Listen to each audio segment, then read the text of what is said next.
Snow blew sideways across the valley in bright, blinding sheets, turning the world into a white roar.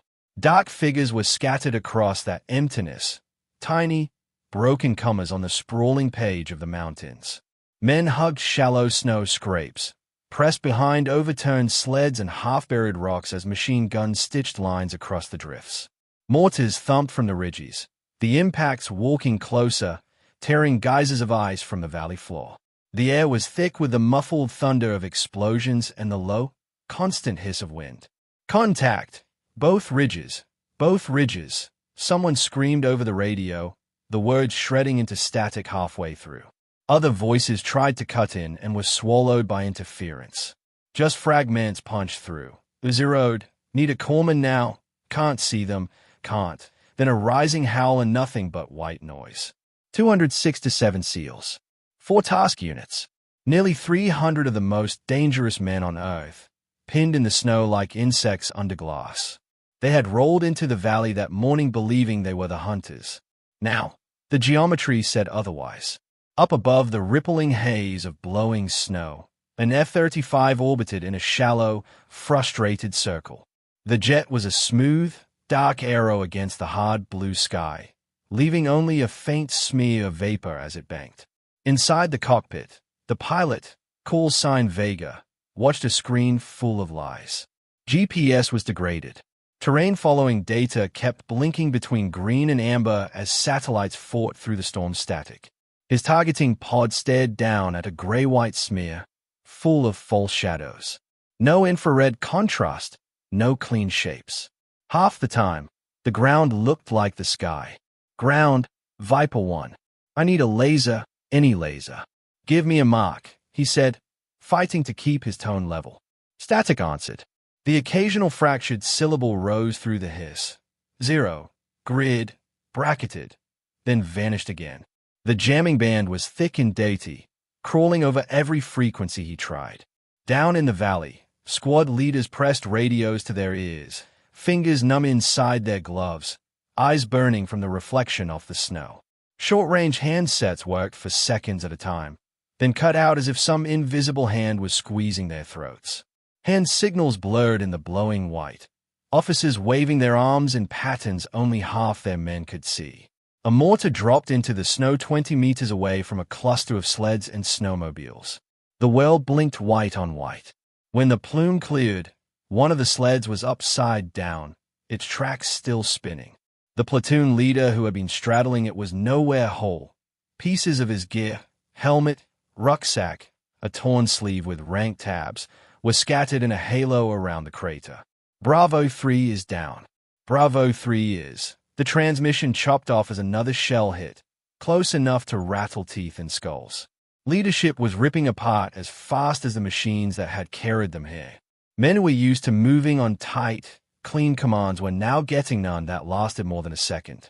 Every attempt to regroup just made them thicker targets in the bowl of the valley. Behind an icy outcrop that barely came up to her shoulders, Lyra Kane lay still. Snow had caked into the seams of her goggles and the edges of her balaclava. Frost webbed her eyelashes.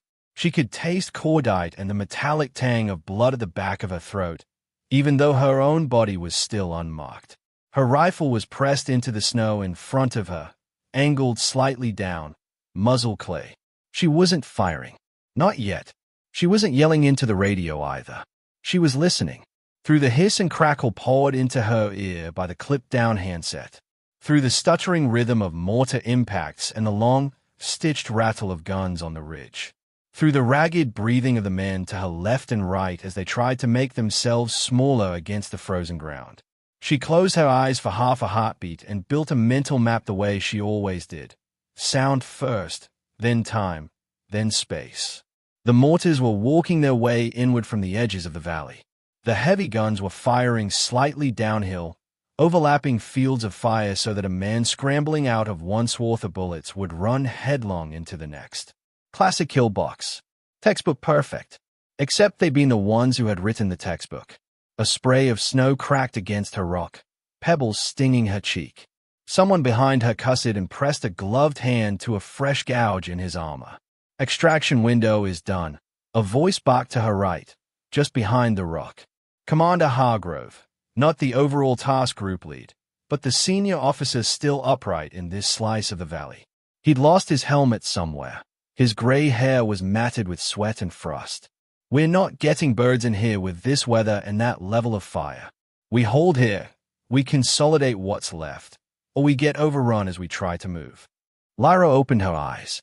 Overrun, she thought, or buried. The ridgeline above them was loaded with snow hanging in precarious cornices. Enough fire into those overhangs, enough explosive shock, and the valley would become a white grave. If the enemy didn't kill them clean, the mountain would. She rolled a little closer to Hargrove, keeping her profile low. A bullet snapped past and shattered a chunk of their ice cover into crystals that stung like bees. So, she said, voice low enough to barely carry over the wind. We're not getting out of this by waiting. This isn't the time, Kane, Hargrove snapped, eyes on the valley, on the chaotic dance of men and snow and fire. We've got no comms, no birds, and no way up those walls. You see a ladder I don't. Yes, sir, she said. In orbit. He frowned at her, a vein ticking at his temple. She touched the side of her helmet, feeling, more than hearing, the hissing emptiness on the long-range channel. The F-35 was up there. She knew it. He hadn't been waved off.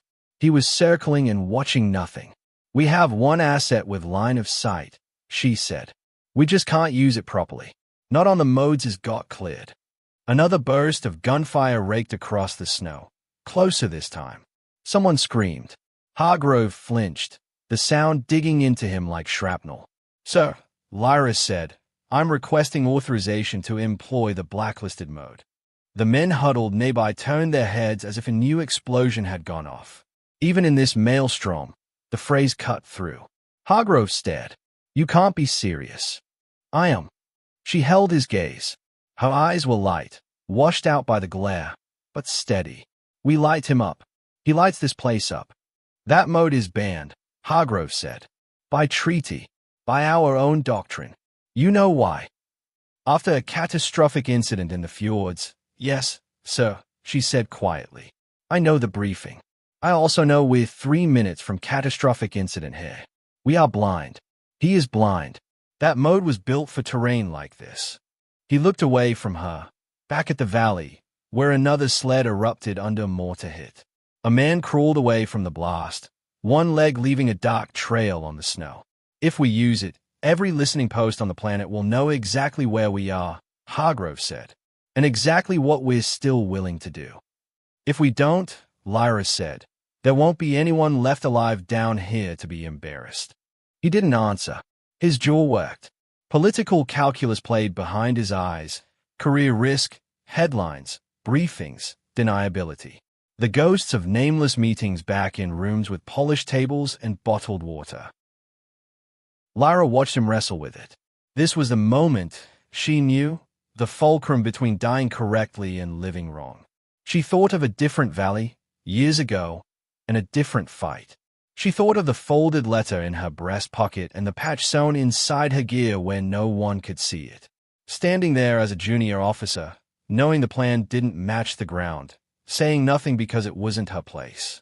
Watching the casualty count climb afterward like numbers on an odometer. Now, the snow around her was already filling with bodies. So, she said, a little softer. Look at them. He did. Men clutching tourniquets with shaking hands. Others firing blindly toward muzzle flashes they'd never actually seen. The valley walls looming. The ridgelines crawling with dark, flickering shapes. If we don't light ourselves up now, she said, no one walks out. Far above, on a ridge he couldn't see yet, the enemy command post hummed. Inside a dug-in shelter reinforced with timber and rock, officers in mismatched cold-weather gear leaned over their own screens, listening to the jamming's contentment. One of them checked a watch and said they had minutes before they could send in their capture teams to harvest survivors and secure the last drives in the facility below. Everything was going according to plan. Back behind the icy rock, Hargrove's shoulders sagged under a different kind of weight. Viper 1 is still up there, he asked. Lyra nodded once. Can you reach him? Maybe, she said, if we tell him what to do. Hargrove hesitated only another second. That second would echo, later, in debrief rooms and quiet conversations. In this moment, it was just thick enough to matter and short enough not to kill them. He gave the smallest, tightest nod she had ever seen. "Do it," he said. "On me. This stays on me." Lyra didn't waste a breath to say thank you. She shoved her radio cable deeper into the socket on her plate carrier, adjusted the antenna with a gloved fingertip, and switched to a frequency no one down here was supposed to use. "Viper 1, this is Raven Actual," she said, voice low, every syllable carefully shaped to punch through the noise. "Authenticate on emergency channel. We're going black." For a moment, there was just the blistering hiss of the jamming. Then, faintly, a voice. "Raven, Viper 1. Go. You sound like hell." "Copy that," Lyra said. Her hands were steady. "Stand by for activation of Mode Delta 9. Authorizing use under immediate necessity clause." Up in the cockpit, Vega's head snapped around as if someone had grabbed him by the harness. "Say again, Raven," he said. No, that's a joke." "Negative," Lyra said. "No joke. Delta 9, full pulse. Map this ball and everything under it." Inside the F-35, his gloved hand hovered over a recessed switch half hidden under a red guard. It hadn't been touched in years. The screen where that mode's icon slept at the bottom of the display might as well have been decorated with warning tape. "Raven, I don't even know if that thing still works," he said. "And if it does." "It works," Lyra said. "You light us up, Viper. I'll tell you where to burn them back down." Hargrove watched her, eyes haunted and hard all at once. "You sure about this, Lieutenant?" he asked. She didn't look away from the snow-bright sky as she answered. "No," she said, "but I'm sure about the alternative." For the span of a heartbeat, everything seemed to hold still. Mortars still fell. Bullets still tore through the air. Men still shouted and bled. But for Lyra, for Hargrove, for Vega high above, the entire world balanced on the edge of one decision and a single flick of a switch. Vega exhaled. "Delta 9 armed," he said. "On your mark." Warning lights flared red and amber across his cockpit, text boxes screaming about emission levels and treaty compliance. System status bars surged as power rerouted. The jet's internal hum deepened into something heavier, like a beast waking. Lyra pressed her cheek to the frozen rock and closed her eyes for just a second, seeing the valley not as it was but as it could be, every emitter, every tunnel, every gun nest glowing on a screen. "Mark," she said. Vega flipped the guard, pushed the switch, and crossed a line no one had crossed in years. The radar sang. It was invisible and deafening at once. A pulse of energy that blasted out through the clouds, hammered the ridgelines, penetrated snow and stone. It bounced back in a rush of data sharp enough to cut. Systems inside the jet scrambled to make sense of it, turning chaos into a lattice of shapes and nodes. Down in the valley, no one heard the wave itself over the noise of battle. But Lyra felt it, in some animal part of her brain, a shiver that ran through the mountain and up her spine. She opened her eyes. All hell was still breaking loose around her. But now, somewhere above that chaos, a different kind of picture was starting to form, and she was the only one who knew how to read it. That morning, the mountains had been quiet. The sky had been a hard, clean blue. The air bit exposed skin but lacked the rage of the storm that would come later. The forward base sat hunched in the snow like something half-buried, tents and prefab structures connected by shoveled paths and slush-gray tire tracks. Inside a low operations tent, the light was yellow and stale, filtered through canvas and plastic. A projector hummed, throwing satellite images onto a makeshift screen. "Target is here," said Captain Ortez, tapping the image with a gloved finger. The valley appeared in grainy, overhead grayscale, a shallow bowl surrounded by steep ridges, a thin thread of a frozen river snaking along its floor. "High-altitude basin, approximately 13 clicks from our current position. Enemy listening post, intercepting Allied sub-traffic and drone control bands. Secondary indicators of storage and uplink capability. Hard in sight." The room smelled of coffee, sweat, and cold air carried in on gear. Rows of seals sat or stood, arms folded, notebooks out or helmets cradled. Some watched the slides. Others watched each other, trading quiet, familiar comments. This was big, but not strange. They'd all seen worse. Opposition, asked one of the platoon chiefs. Hardened mountain brigade in the sector, Ortez said. Locals plus foreign volunteers. Backed by irregulars. They know the terrain and they are not stupid.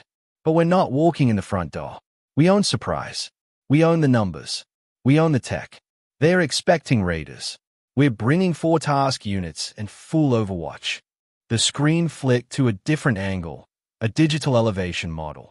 Lines traced a path through the valley, into the ridges, and up toward a point marked with a tiny red diamond, the listening post. The basin gives us a straight shot in, Ortez said. Minimal exposure on approach. We insert via convoy, dismount at these points, and move on foot for the last stretch. Overwatch birds here and here. F-35 on call with everything but the kitchen sink. In the back row, Lyra stood with her hands behind her back, notebook pressed to her spine rather than open. Her rank tabs were plain. Her name strip was like everyone else's. Her rifle leaned against the chair next to her. She wasn't watching the red diamond. She was watching the ridges. On the projection, they looked like simple, steep walls, wrinkled gray rising on either side of the bowl. But here and there, in the shading, she saw things she didn't like. A shadow that seemed too straight. A slope that looked disturbed. Snow cornices hanging over narrow chutes, exactly where the route line threaded past. She raised a hand. Ortez saw it, hesitated, then nodded. Kane. Sir, she said. On this route, the valley narrows here and here. She stepped forward just enough to tap 2 points on the screen with a finger. No lateral movement. Snow depths unknown but likely high. Ridges converge. If they've wired those cornices or pre-registered fire. We've triple-checked this with the usual tools, said another voice, older and sharper. Commander Hargrove leaned in from the side of the room, arms folded across his chest. Terrain models, drone passes, last week's sat shots. No indications of significant alteration along that route. Trust the process, Lieutenant. That's why we have the process. He said it with a thin smile faded by fatigue, something meant to sound reassuring and instead landing like a subtle rebuke. Heads turned just slightly toward Lyra, then away again. She felt the heat rise at the back of her neck, tucked it away, and nodded. Yes, sir, she said, stepping back. The usual tools, she thought. The same usual tools that had told them a different valley, years ago, was low probability for enemy presence right up until the moment a platoon walked into overlapping fields of fire. The briefing rolled on. Timelines, call signs, comms plans, extraction windows. Weather forecasts showed an incoming front in the afternoon. Snow squalls, gusting winds, falling ceiling. Extraction birds will only have a narrow window before that ceiling drops, Ortez said. They'll be staged here. We go in fast, hit the site, grab the data, blow what we can't carry, and get out before they know we were there. We're not staying overnight on this hill. Someone in the front row grinned. Routine. In and out. There was low laughter. The relaxed, almost superstitious kind that tried to keep fear at bay by mocking it. Questions? Ortez said. Lyra almost lifted her hand again. Almost pointed out that the valley line they were tracing was exactly the sort of route she would have chosen for an ambush if she'd been on the other side. But Hargrove's earlier cutoff hung in the air. She kept her hands at her back. Afterward, in the gi-up tent, it felt less like a military operation and more like a locker room before a game. Men checked magazines, wiped down optics, zippered up outer shells, and slung packs onto their shoulders with practiced efficiency. Jokes bounced back and forth. Someone cursed at a frozen zipper. Someone else held up a packet of instant coffee and asked if anyone had hot water that wasn't just snow in disguise. Lyra sat on a crate in the corner, away from the main knot of bodies. Her rifle lay across her lap, bolt locked back as she ran a cloth along the barrel. Beside it, a laminated sheet of range cards and terrain notes sat clipped to a small writing board. She'd drawn the valley herself from the sat images, annotating likely lines of sight and fields of fire. On top of the board rested a small tablet showing a weather model. Colored bands slid across the screen like slow waves. The front was going to hit sooner than the briefing had suggested.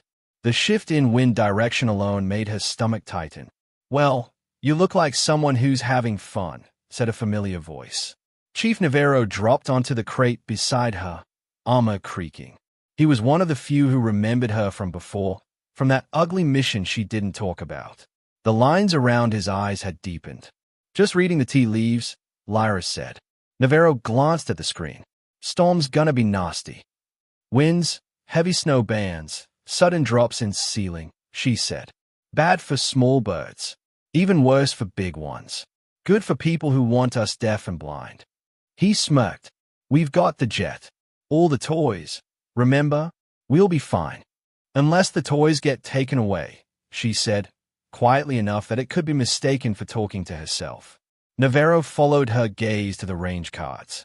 His eyes flicked over her notes on the valley, circles around certain sections of the ridgeline, arrows showing how fire could cross the basin. "You flagged the route," he said. "I did," she answered. He waited for her to say more. When she didn't, he nudged her shoulder with his. "They listened?" he asked. She gave him a look that said everything. Navarro sighed. "They'll listen if something goes sideways. They always do. Better if they listened before that." "I know. But you know how this works." She did. That was the problem. She slid the tablet away and, with hands that were almost gentle, reached into an inner pocket of her inner layer. Her fingers brushed fabric and paper, the small memorial patch stitched to the lining and the folded letter behind it. She didn't pull either out. She just drew strength from the touch and then let the pocket fall closed again. Outside, engines started rumbling. The convoy was lining up. On the way out, the logistics officer made a joke about the F-35 that everyone half heard. "Overwatch jets got everything," he said, walking backward in the slush, hands spread. "Radar, infrared, active, passive. Hell, I think it makes coffee now. Only thing you can't use is that one zapper mode they locked in a box we're never opening again. Last time somebody switched that on, a bunch of lawyers had to go on blood pressure meds." More laughter. Someone mimed flipping a big red switch and being struck by lightning. Lyra watched the pantomime, feeling the irony like a weight pressing on her chest. Outside the perimeter, the mountains waited. The convoy rolled out as the sun climbed, turning the snowfields into sheets of light. Trucks and armored sleds ground through packed drifts, throwing up plumes of powder behind them. The base shrank in the mirrors, becoming just another shape on the white. From above, a drone watched them go, its camera drifting away from the line of vehicles and panning toward the valley ahead. On screen, the route looked clean. The ridges were steep but featureless.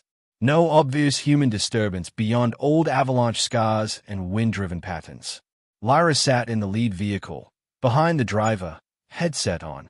The engine's vibrations came up through the floor, a steady hum she used as background noise while she watched the world pass by through bullet-resistant glass. Her binoculars rested in her hands, ready. As they approached the valley, she lifted them and looked not at the floor of the bowl, but at the walls. Here and there, she saw it again, a cut in the snow too straight to be natural, quickly softened by wind. A cornice where the underside looked dark, as if something had tunneled underneath. A line of barely disturbed snow where rocks should have been exposed, if the satellite models were accurate. Her heart ticked faster. Her brain began to assemble the pieces into positions and arcs of fire. She thumbed her radio to the platoon net. "Raven 3. This is Raven Intel," she said, using the call sign they'd assigned her more as courtesy than necessity. "Recommend we reskin upper slopes on both sides before committing fully to the basin. Possible man-made modification to cornices and ridge cuts." "Copy, Intel," came the driver's dry voice.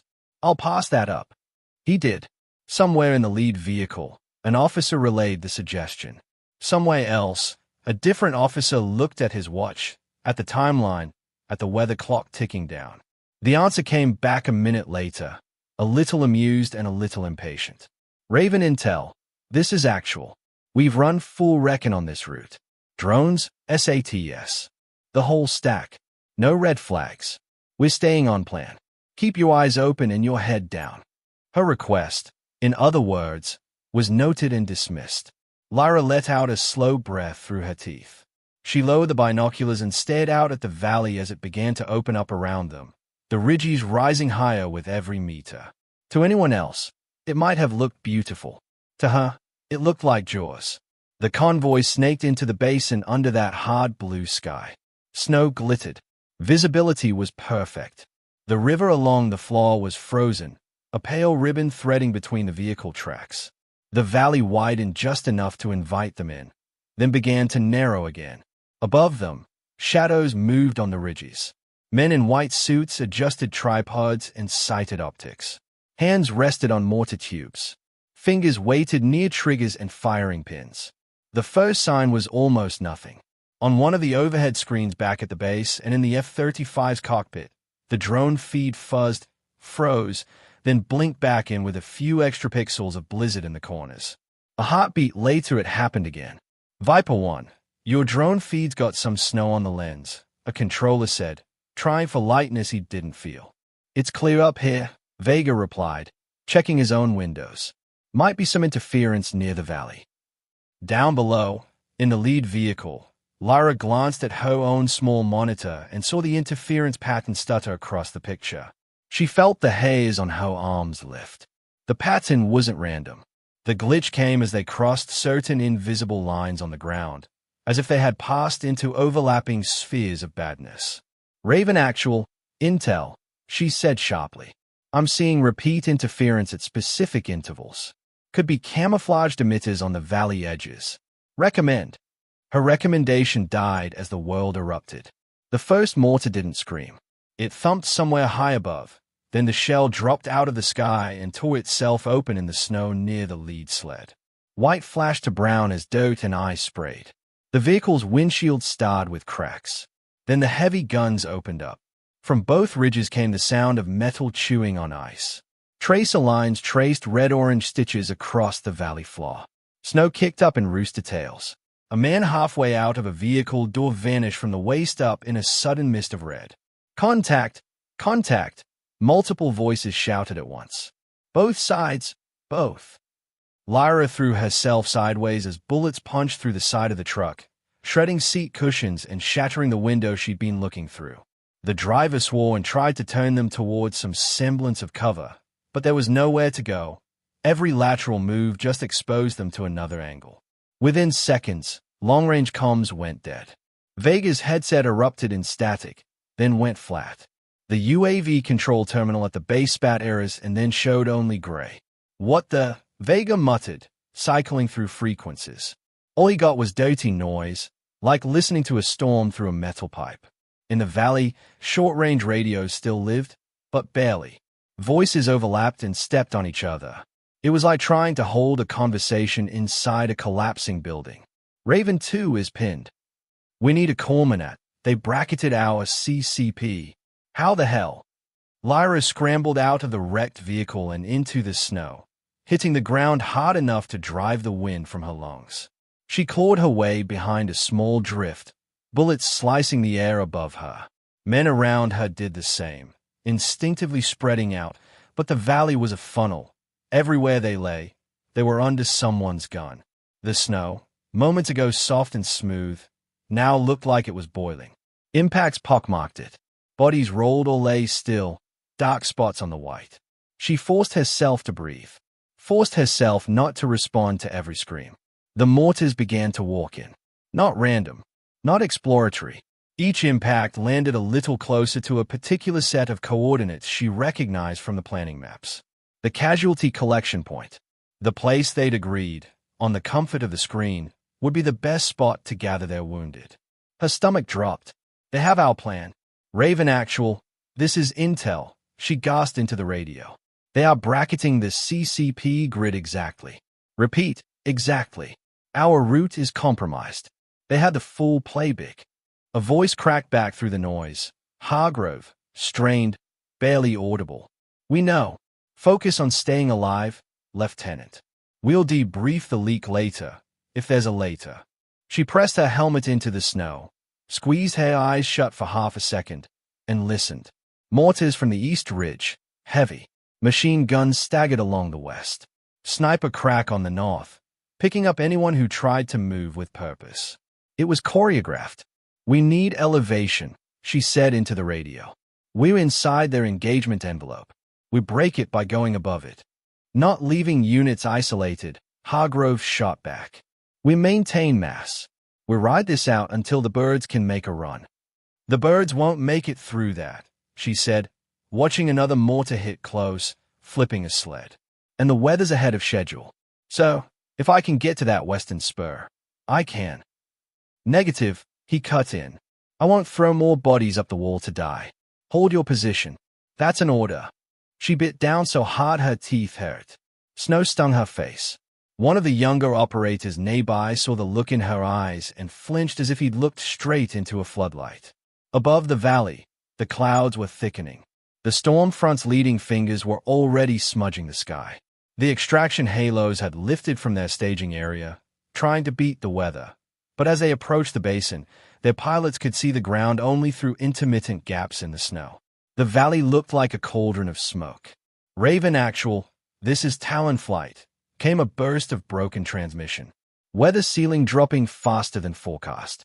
We've got a narrow window for one in and out, maybe. Then we're ice and vapor." "Copy, Talon," Hargrove answered, voice frayed. "Hold as long as you can." In the F-35, Vega cursed under his breath. His screens were full of garbage. Standard radar modes bounced and scattered off the ridges, painting a clutter that might as well have been modern art. Infrared showed a blur of hot and cold smeared by the snow and terrain. He could see muzzle flashes, occasionally, but they were just fireflies in a storm. "Ground, I'm orbiting blind," he said. "I need those coordinates. I can't help you if I can't see you." Back in the valley, Lyra crawled a little higher up the drift, just enough to get a sliver of view over the snow. On the far ridge, barely visible through the haze, she saw it. A brief flash that didn't match gunfire. A tiny wink of something electrical. Then another, slightly lower. "That's your brain," she thought. "That's your eyes." She dropped back down and mapped it in her head, jamming arrays. Probably. Maybe an observation post feeding the mortars. The heart of the trap. "I can get there," she said into the radio. "Western spur. Narrow gully just north of our position. They won't be looking up if they are convinced we're trapped on the floor. Give me one climber, maybe two. Let me break their eyes." "Suicidal," Hargrove barked. "You're not a one-woman assault team, Kane. We hold together. We wait for a gap." "There won't be a gap," she said. "They are compressing us. You feel that? They are walking this fire inward. When they're done, they'll walk down and pick up the pieces they want." Another mortar hit close enough to shower them with ice. Her radio hissed. A voice screamed in her ear and cut off mid-word. She looked at the western wall again, at the narrow shadow where an ice gully cut the slope. It wasn't much, but it was something. In the gaps between barrages, the valley was eerily quiet. No birds, no engine noise, just the wind and the tiny creaks of shifting ice. In that silence, Lyra's mind ran. A hacked logistics server, she thought later, would be the answer. A compromised file with the routes and casualty points neatly laid out for an enemy that knew exactly what to look for. Not a traitor in the room, but a ghost in the machine. Right now, though, all she knew was that somebody on the other side had seen their route and built a killing ground around it. She watched another mortar walk closer to their ammo cache, so the next one in the pattern in her mind before it landed. If this keeps going, we're done. She reached up, adjusted the angle of her antenna, and switched to a different net. The one she wasn't supposed to use the way she planned to use it. "Viper 1, Raven Intel," she said, very calm now. "How do you feel about breaking a rule?" Hours later, or minutes, or seconds, the battle had chewed time into uneven chunks. She was no longer on the valley floor. Under the cover of another barrage, when the enemy's focus was down in the bowl, Lyra had grabbed the arm of the nearest comms tech who could still move and dragged him toward the base of the western wall. He'd been bleeding already, a red smear on his left thigh where shrapnel had kissed him. His name was Rios, and he carried a lightweight radio rig with a spare power pack in his pack. "Where are we going?" he'd gasped, stumbling through the churned snow. Up, she'd said. To get eyes. He'd laughed once, sharply, like a man who thought he was already dead and didn't have time to be surprised. Now, the two of them clung to the frozen skin of the mountain. Crampons bit into ice. Their gloved hands searched for tiny holes in the rock beneath the snow. Every dislodged chunk rattled down the gully in a clatter of ice and stone that was drowned out by the bigger noises below. The valley floor was a shrinking world under them, full of flashes and shifting plumes of white. Up hey, the sound was muted, as if they were climbing into a different silence. Wind clawed at them. The incoming front had accelerated, fingers of low cloud reaching into the basin.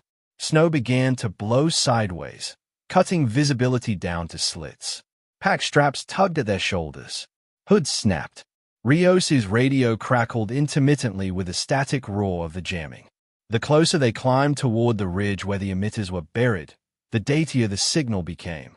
Word from the valley came through shaved and broken. Lyra pulled herself up another meter, boots sliding, crampons screeching. Ice shattered around her handhold, showering down past Rios. He pressed himself against the wall and swore. Above them, the gully tightened, narrowing into a chute that angled toward the ridge. Still think this is a good idea, he called up, breath fogging in the cold. Ask me at the top, she said. She didn't tell him that she doubted they'd both get there. As they climbed, her mind flicked back, not to training scenarios or doctrine, but to a memory she'd spent years trying to bury. Another briefing, another set of slides, another valley, different continent. A younger version of her standing near the front of the room, pointing out discrepancies between maps and photographs, feeling a hush as the senior officer in the room looked at her hard. We've already run this through the pipe, he'd said then. Don't second-guess the tools. She'd shut her mouth. She'd watched the plan roll forward. She'd waited on a high hill with a radio and done everything exactly right. She could still hear the panic in the voices when the ground turned out not to match the colors on the screen. She could still see the casualty count afterward. Now, every fingerhold she took in the ice felt like a correction written in her own blood. A gust hit them from the side, nearly peeling Rios off the wall. He smashed his chest into the ice, cursing, arm muscles quivering as he held on. Radio's getting wise, he managed, when he found his breath. He tapped the unit strapped over his kit. The casing had a faint, worrying smell, as if something inside was overheating. They're cooking us. Jamming bands frying the front end. We don't need a full conversation, she said. We just need a thin wire. One channel. One shot. Like threading a needle in a blizzard, he said. Exactly like that. Halfway up, the mountain reminded them that the enemy had planned deeper than they'd hoped. Shapes loomed above them in the gully. 3 figures in white oversuits with rifles slung on their backs, scrambling downward with intent. Counterclimbers.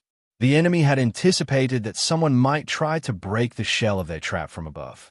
Lyra didn't have room to bring the rifle up the way she'd learned on the flat. The walls were too close, the angle too steep. She snapped the sling tight, one arm through, and let the weapon hang across her chest, barrel down. Then, as the first climber lunged toward her, she shoved off the wall just enough to drive the buttstock up under his chin. His head snapped back. He flailed, cramping, scraping, and slid downward into his teammate, tangling them both. The third man swung his rifle around, barrel struggling against the rock. Rios, below, braced himself on one precarious foothold and brought his own sidearm up in a two-handed grip, aiming at a silhouette against white. He fired once. The shot cracked in the narrow space, echoing back and forth. The third climber jerked, then toppled sideways, hitting the ice with a thud and sliding. Lyra grabbed at the nearest piece of cloth, fingers digging into the counterclimber's harness. They slammed into the wall together. For a second, all she could see was white fabric and dark eyes behind a frustrum mask.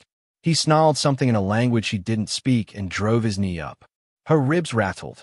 She shoved the muzzle of her rifle sideways into his hip and pressed the trigger twice. The recoil hammered through her bones, nearly shaking her loose. He went limp. They hung there for a terrifying second, gravity arguing with friction. Then she found another foothold and kicked. The body slid past Rios in a messy, twisting line, down into the valley. Somewhere below, there were shouts of surprise and a different kind of gunfire. Still, good idea. Rios panted. Getting better, she said. By the time they reached a narrow ledge, Rios was bleeding harder. The wound in his leg had soaked through his pants, the fabric stiff around the injury. His face was gray under the frost. This is as far as I climb, he said, sagging onto the ledge, back against the rock. But I can work the radio from here, long as you've got something to say. Lyra knelt beside him, checked the wound quickly, and cinched a tighter bandage around his thigh. He hissed, then forced a grin. You're really bad at reassuring people. You know that, he said. I'm not here to reassure you, she said. I'm here to make sure you don't bleed out before the fun part. She pressed a spare magazine into his gloved hand and clipped the radio pack more securely to his harness. You see the F-35 channel? She asked. I see a lot of noise, he said, squinting at the tiny display. But there's a hole here and there. If I time it right, I think I can squeeze a burst through. Do that, she said. Stay low. Stay alive. She left him in that precarious niche with a sliver of cover and began the last stretch alone. The gully steepened, then opened like a throat at the top of the ridge.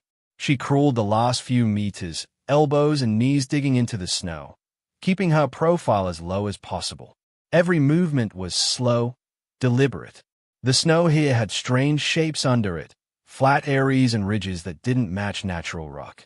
She eased up over the lip of the cornice and found the enemy's heart. The ridge complex sprawled just below the crest, cut into the mountain and covered with snow camouflage netting. Jamming dishes turned on skeletal frames, their motors whining softly. Cables ran like dark veins along the ground, disappearing into bunkers carved right into the rock. Men in white moved between consoles and boxes, some with headsets on, others loading crates onto track sleds. Near the main entrance, a rectangular opening reinforced with steel, a cluster of figures huddled under guard.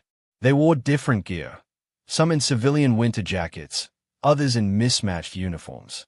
Their hands were bound. A few were seated at terminals inside the doorway, forced to work under the watchful eyes of men with rifles. Data racks glowed in the dimness of the tunnel.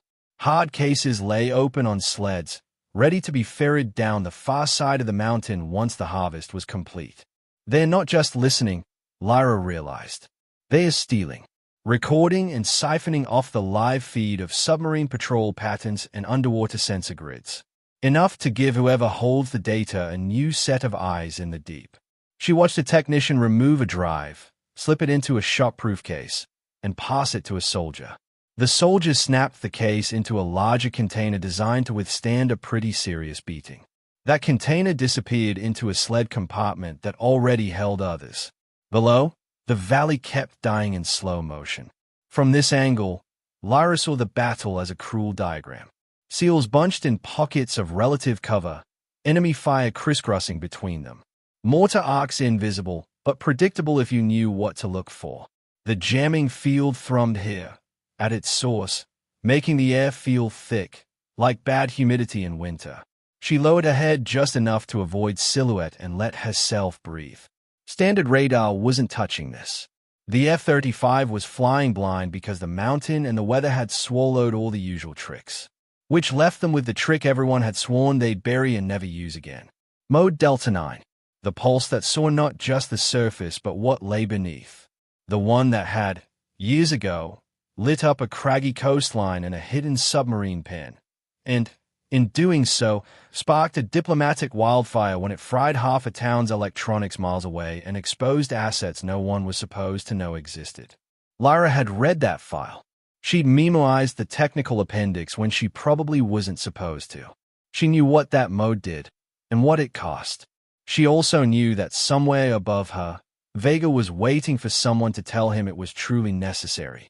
From her prone position, she keyed her MIC twice, the agreed-upon signal with Rios below. Rios, she whispered. You still with me? His voice returned, thin but intact. If by with you mean not in a coma, sure. Radio's hanging on by duct tape and spite. You got something. I've got everything, she said. eyes raking over the complex. And I'm about to take it away. She shifted the radio to the emergency band and called the jet again. Viper 1, Raven Intel, she said. I'm on the ridge. I can see your mess, and I know how to untangle it.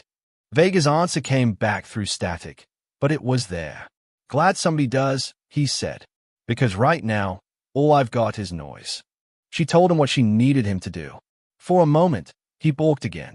Old training, old warnings, old ghosts. She listened to him wrestle with it in the space between words, just as she'd watched Hargrove do. Then he breathed out and committed. The radar pulse was like a second sunrise no one could see. In the cockpit, Vega watched the screens blossom. The clutter dissolved, replaced by a wireframe model of the valley and ridges so crisp it made his eyes water. The jet's systems drew glowing outlines around voids where tunnels ran, around metal masses that didn't match rock, around power nodes that pulsed like artificial hearts. He saw, in a way, that he was never supposed to see exactly what the enemies had built under the snow. Raven, he said, voice steady now, I've got you a picture. Show me where to start. From her notch on the ridge, Lyra became the director of death. She tucked the butt of her rifle into her shoulder, adjusted her cracked optic as best she could, then adjusted her expectations. At this range, with a damaged scope and wind clawing at everything, every shot would be a negotiation. First targets are your eyes, she told Vega. Mine too. She picked out the enemy sniper positions on the crest lines, the ones whose long rifles had been clipping their people every time someone tried to move with purpose. Thanks to the radar map, the nests weren't just vague smudges now. They were precise coordinates. Grid marker 1, she said. Sniper nest. Target pairs are masking as snow humps. Designate and hold. He marked them. She fired. Her first round cut through the thin film of snow over one of the humps and hit the man beneath squarely. He jackknifed, tumbling down the slope. The second nest reacted late, turning to search for her, too late. Vega dropped a small, smart munition on the spot, the explosion neatly erasing the hide without collapsing the entire ridge. One by one, she and the jet plucked the high-angle threats from the walls, clearing lanes where her people could move without invisible pinpricks killing them. Next, cut their tongue, she said. Jamming dishes and power feeds. We thin the blanket first. She traced the cables with her eyes and then cross-referenced them with the glowing lines on Vega's map. Where the lines converged in explosions of color, there lay the junctions. The nodes that mattered. Vega's weapons slewed under her guidance, small bombs falling like precise punctuation on the jamming arrays. The dishes shattered. Cables snapped. Power flickered. The field didn't vanish, but it frayed, a curtain torn just enough for sound and signal to leak through. Down in the valley, radios that had been little more than cursed bricks suddenly carried whole words again. Is Raven Intel? Do you copy? Lyra's voice snapped into the ears of squad leaders who hadn't heard anything but screams and static in what felt like a lifetime. This is Raven 2, came a hoarse reply. Kane, where the hell are you? Where I said I'd be, she answered. Listen up. On my first mark, smoke North Ridge. On my second, you're going to shift right. Third mark, you fall back and bounce. We're cutting you a corridor, one slice at a time. Navarro's voice cut in, rough but alive. Told you they'd listen once it went sideways, he said. She allowed herself the ghost of a smile. Third target set, she told Vega, eyes back on the ridge complex. Mortar battery and forward observers. They are walking fire toward our CCP. That stops now. The radar map showed the arcs of their firing tubes and the positions of the men hunched beside them. With the jamming weakened, counter-battery calculations became possible again. Vega executed, sending steel down on the spots where the mortarmen thought they were safe. Explosions shook the east ridge. A secondary blast rolled up after one of the rounds caught an ammo dump. Fourth set, she said. RPG and anti-vehicle teams east of the valley exit. If we move our people, they'll be your reapers. Take them out. The edge of the radar map glowed as those teams popped into clearer view. They hadn't even started firing yet. They'd been waiting, disciplined, for the moment the SEALs tried to break free. Now, They died in place before that moment came, torn apart by a combination of Lyra's rifle fire and Vega's precise ordnance. She shifted again, this time aiming her binoculars at the mouth of the underground facility. 5th and 6th, she said quietly. The command post and their big brain. Through the storm, she saw the cluster of officers near the entrance, their postures suddenly less relaxed. They were starting to understand that the trap was being dismantled from above. We neutralized their command, but we use non-collapsing munitions at the entrance, she said. They have captives inside. We're not crushing them to get to the drives. Options are limited, Vega replied. But I've got a couple that hit harder sideways than down. You paint it. I'll thread the needle. She directed him to a crack in the rock just above the command post, where the blast would vent out into the open instead of into the tunnel. He made the shot. The explosion blew men off their feet and shredded equipment without pancaking the entrance. The guards near the captives died in a storm of debris, leaving the bound technicians blinking in shock. Down in the valley, as the jamming thinned and the fire shifted, something like hope flickered. Smoke North Ridge, Lyra ordered. Now! Canisters popped, hissing gray plumes that billowed up and half-cloaked the positions she'd just cleared of snipers. Under that cover, squads began to move, low and fast, dragging wounded, pushing sleds. The enemy was not slow to adapt. With their jamming compromised and their fire support taking losses, the officers still breathing in the ridge complex snapped out their own orders. Drone swarms rose from recessed launch bays along the ridge. Small quadcopters, barely bigger than dinner plates, popped up through slots in the snow and buzzed out, their cameras scanning for the source of the new, precise destruction. Rios, Lyra said, shifting to her second firing position as quietly as she could. We've got visitors.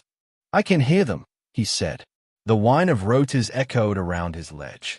They sound offended. She kept her body flush to the snow, moving only inches at a time. The first drone hummed overhead, its lens sweeping.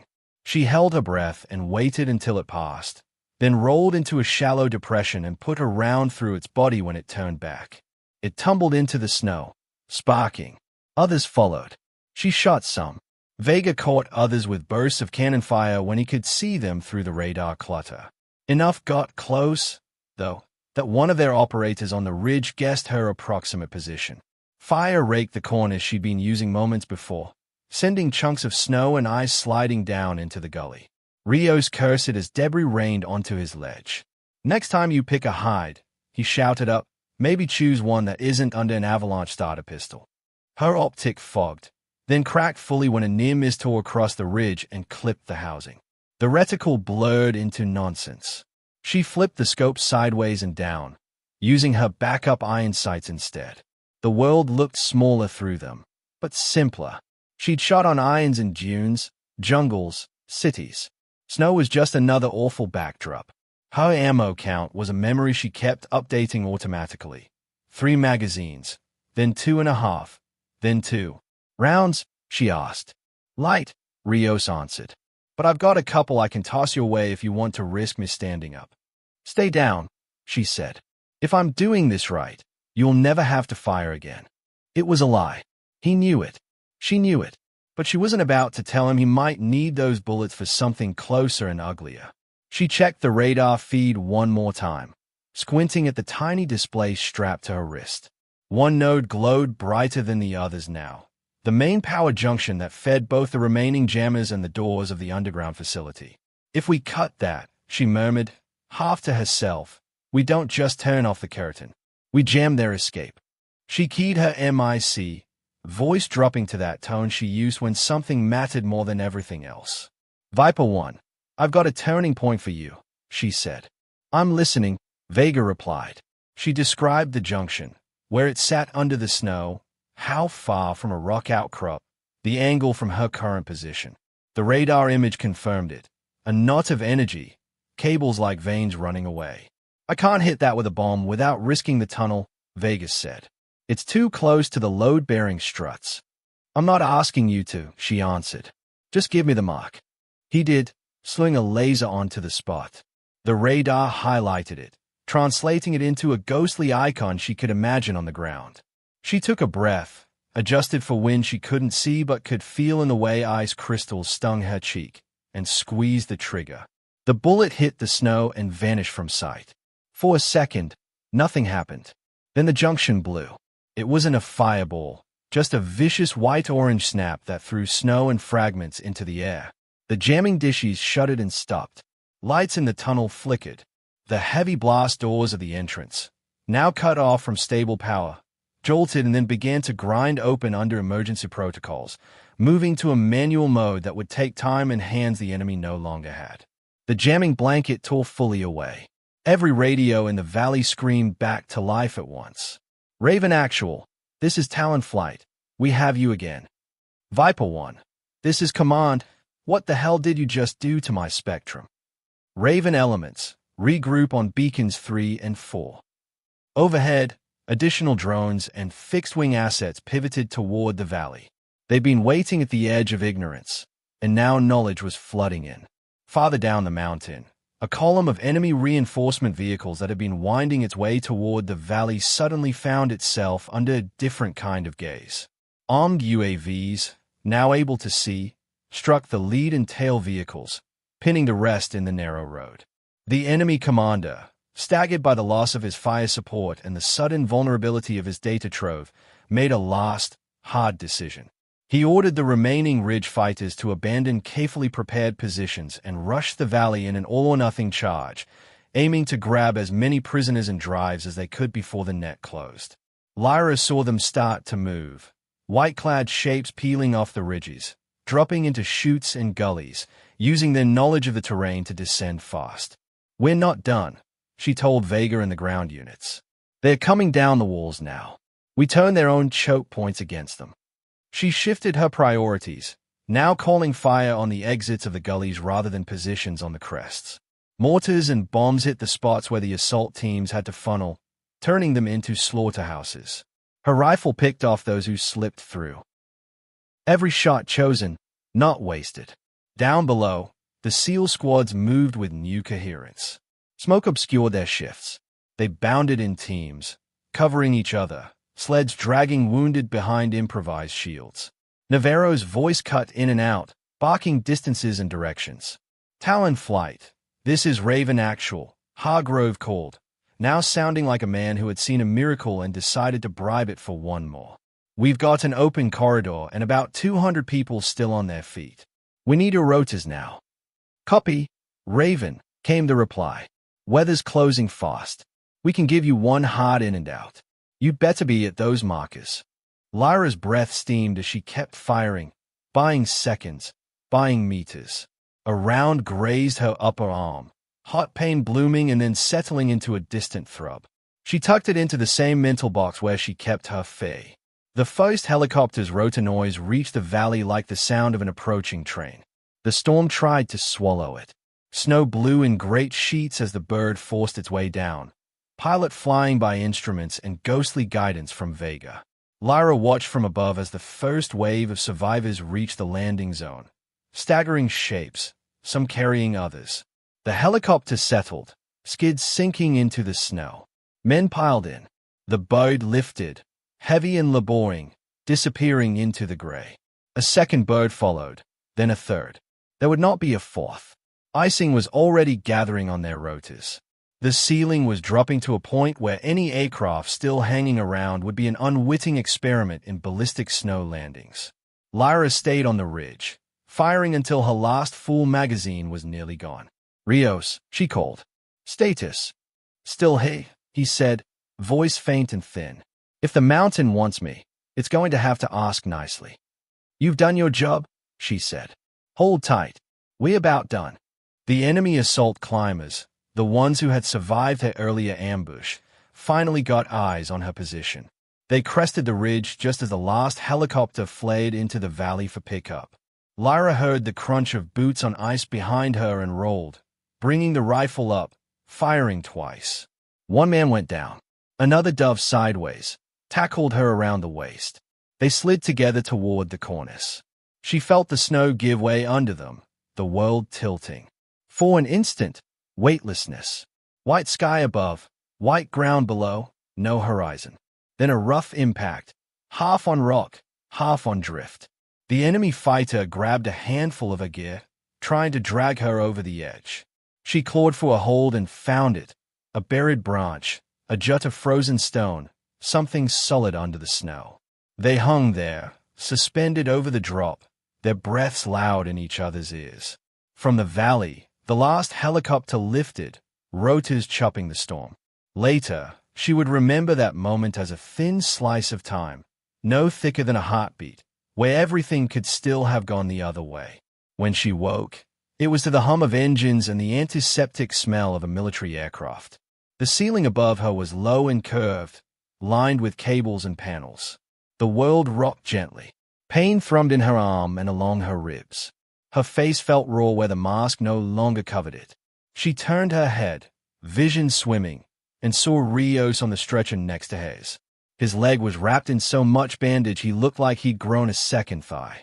His eyes were half open, glazed with exhaustion and meds, but when he saw her looking, he lifted a hand halfway and managed a crooked thumb up. "Still a good idea," he rasped. She tried to laugh. It came out as a cough. Around them, the cargo bay was full of bodies, living and wrapped. SEALs slumped in their harnesses, faces gray, eyes closed. Medics moved among them in the narrow aisle, checking drips and pressure dressings. Empty seats gaped like missing teeth. 267 had gone into that valley. Not all of them were in this plane. Later, after the aircraft, after the field hospital, after a blur of bandages and questions and a night where her dreams were nothing but white noise and radar returns, she sat in a different kind of room. The walls were hard and clean. The air didn't smell like snow but like polished surfaces and recycled climate control. A recorder sat on the table. So did a carafe of water she hadn't touched. Across from her, in dark uniforms and collared shirts, sat officers and legal advisors. Their faces were carved into neutral expressions that tried not to betray anything. Some succeeded better than others. On the screen behind them, someone replayed audio. "Viper 1, this is Raven Actual. Authenticate on emergency channel. We're going black. Stand by for activation of mode Delta 9. Authorizing use under immediate necessity clause." Lyra listened to her own voice as if it belonged to someone else. "You understand the gravity of what you did," one of the legal officers said, adjusting his glasses. "Mode Delta 9 is prohibited by treaty. We agreed not to employ that kind of a mission profile after the incident in the northern fjords." "I understand," she said. "You also understand," another officer said, "that multiple foreign listening stations recorded that emission. Adversaries and allies alike. They know we used it. They know approximately where and when. We've already seen chatter on channels we monitor. They're going to want to duplicate it. Or counter it." Lyra nodded. "Yes, sir." "Why did you do it?" the first man asked. His voice wasn't accusatory. It was tired. "Because we were blind," she said. "Because the enemy had compromised our route, built a kill zone tailored to our doctrine, and jammed the spectrum we rely on. Because standard tools weren't enough, and the cost of inaction was nearly 300 lives and the loss of critical undersea data. The mode was designed for exactly that combination of terrain and threat." "That's the doctrinal answer," said another, older officer. His hair was silver at the temples, his eyes sharp. "What's the personal one?" She hesitated. The room was very quiet. Even the hum of the A system seemed to dim. "On a previous operation," she said slowly, "I had concerns about a route. About terrain not matching the projections. I voiced them. They were dismissed. I did not press. We stuck to the plan. We suffered avoidable casualties because of that. I obeyed the process instead of the ground. And this time," he prompted. "This time, I chose the ground," she said. "And the people on it." No one spoke for a moment. "Intelligence has confirmed," another officer said, switching the topic with a small click on his tablet, "that the enemy operation in those mountains was part of a broader campaign. They were extracting live data on Allied submarine patrols and underwater sensor grids, with the intention to use that information in upcoming maritime operations. Their success there would have had far-reaching consequences." He slid a file across the table. Inside were transcripts, intercepted communications, fragments of orders, references to Phase 2 and the Deep Harvest. Your actions disrupted that, he said. They did not get everything they came for. Our people are working to adjust what they did get. Another file came next. This one showed logs from a logistics server, rows of access times, and data movements. The question of how they had your route, the officer said. We have an answer. The planning file was cached on a logistics server that had been quietly compromised. Malware exfiltrated copies of certain types of documents. Your operation plan fit their profile. The enemy didn't need a traitor in the room. They had one in the network. Lyra felt something unclench in her chest she hadn't realized she'd been gripping. So we had a sophisticated adversary, she said. Not an internal leak. That's correct, he said. You were outplayed in cyberspace. You were not betrayed by anyone in that tent. The first legal officer cleared his throat. Officially, he said, our conclusion is as follows.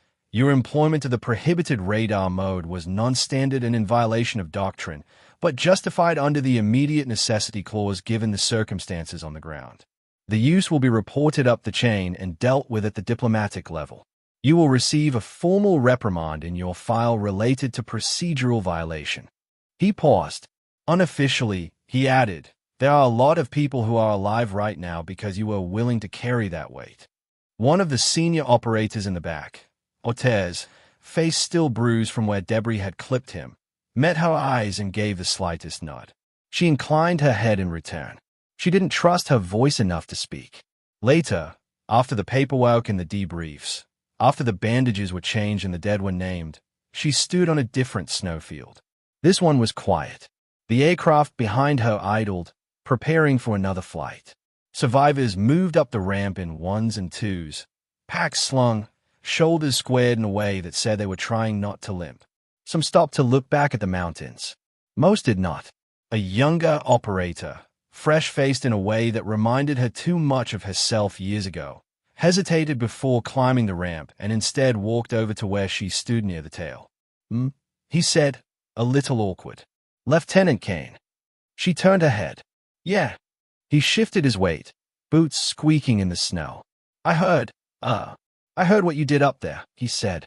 The climb. The radar thing. I also heard you push back in the brief, and nobody listened. He looked down, then back up. How did you know? I mean, how did you decide to go with what you saw instead of what the plan said? I get the doctrine, the tools, all of it, but... She let him trail off. He was young enough that he still believed most of the tools. He hadn't yet had one fail him this badly. She thought for a moment, looking past him at the mountains in the distance, the peaks fading into cloud. Maps are made somewhere else, she said at last. By people who aren't standing where you are. They're useful, but they lie. The ground doesn't. He nodded slowly, as if filing that away somewhere deep. Yes. He started to turn away, then paused. Thank you, he said. For, all of it. She simply nodded. He jogged toward the ramp and disappeared inside the aircraft.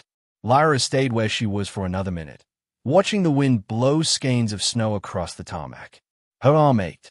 Her ribs ached. Inside her chest, something heavier and quieter sat like a new piece of metal, an awareness that she had broken a rule written in ink to uphold one written in blood. Out there, in other briefing rooms and listening posts, people were arguing about that radar pulse, about treaties and escalation and what the future fights would look like.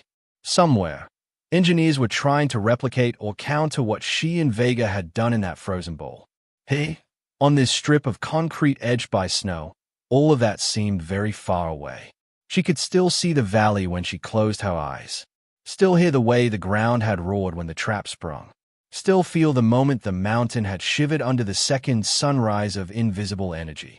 She also saw, with equal clarity, the faces on the aircraft, the ones who had made it out, the ones who would go back in someday, with new maps and new tools, and hopefully with a little more respect for the quiet voice in the back of the room pointing out the gaps.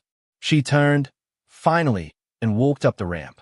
The mountains receded in the distance as the aircraft lifted, shrinking until they were just a jagged line on the horizon. The snowfields blurred into white and gray. Somewhere beneath that pall, the valley waited, now just another scar on the earth. Rules, she thought, were important. They kept people from lighting matches in powder storms. They kept nations from nuking each other over misunderstandings.